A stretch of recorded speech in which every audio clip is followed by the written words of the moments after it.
Shalom saudara-saudaraku terkasih. Sebelum memulai renungan hari ini, baiknya kita bersatu di dalam doa. Terima kasih Tuhan, karena pada hari ini kami dapat berkumpul kembali di hari Minggu ini. Terima kasih Tuhan atas nafas hidup kami ini Tuhan. Tuhan Yesus, sebentar kami akan memulai renungan-Mu ini Tuhan. Pakai hamba-Mu ini, urapi para penonton yang menonton renungan ini, agar mereka selalu diberkati oleh firman-Mu Tuhan. Terima kasih Tuhan, di dalam nama Tuhan Yesus kami berdoa, haleluya, amin. Judul hari ini saya beri judul, Jangan Membuat Rencana Tanpa Allah. Mari kita membaca Mazmur 37 ayat yang kelima. Serahkanlah hidupmu kepada Tuhan dan percayalah kepadanya, dan Ia akan bertindak. Haleluya.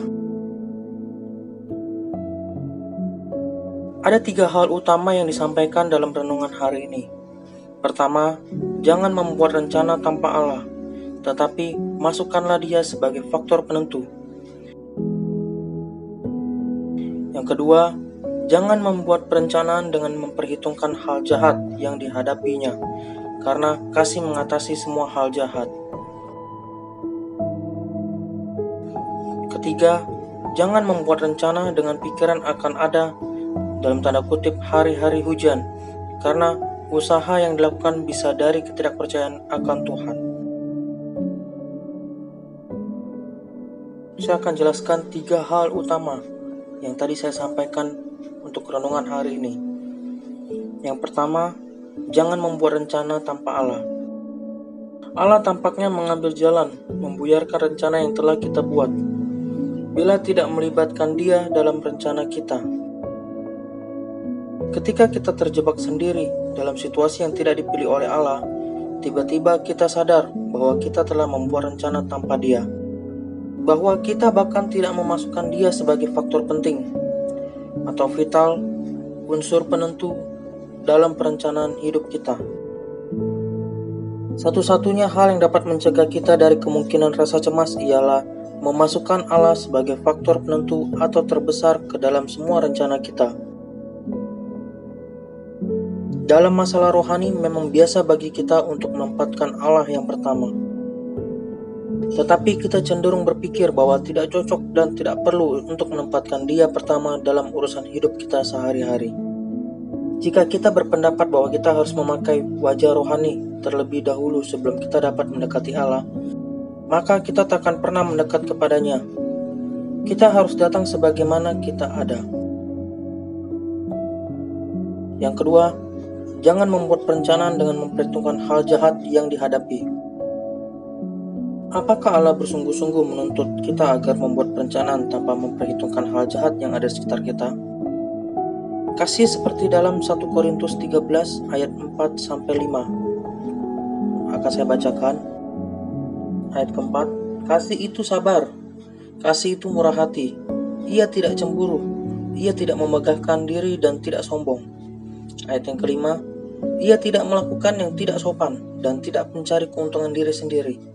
Ia tidak pemarah dan ia tidak menyimpan kesalahan orang lain. Haleluya. Tidak memikirkan hal-hal jahat seperti cemburu, memegahkan diri, sombong, tidak sopan, dan mencari keuntungan diri sendiri, pemarah, menyimpan kesalahan. Kasih bukannya mengabaikan keberadaan hal jahat, tetapi kasih tidak pernah memperhitungkan hal jahat sebagai unsur penentu dalam perencanaan. Bila kita terpisah dari Allah, kita memperhitungkan hal jahat dengan melakukan semua perencanaan kita.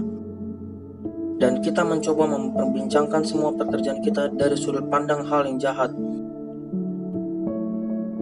Yang ketiga, jangan membuat rencana dengan pikiran akan ada hari-hari hujan.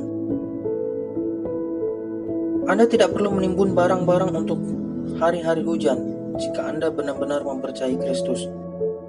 Yesus berkata dalam Yohanes 14 ayat 1, "Janganlah gelisah hatimu."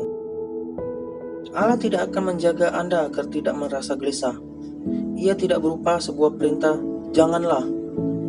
Untuk mematuhi pemerintah itu, hendaklah Anda terus-menerus bangkit kembali, walaupun Anda jatuh 100 kali sehari, sampai Anda terbiasa menempatkan Allah yang pertama dan membuat rencana dengan Dia dalam gerak hidup Anda. Demikianlah renungan hari ini. Mari kita bersatu di dalam doa. Terima kasih Tuhan atas renungan-Mu hari ini. Kami banyak belajar Tuhan dari renungan-Mu hari ini. Berkati kami selalu Tuhan, jauhkan dari roh-roh jahat kuasa gelap Tuhan. Kami percaya Tuhan selalu melindungi kami semua. Di dalam nama Tuhan Yesus kami berdoa. Amin.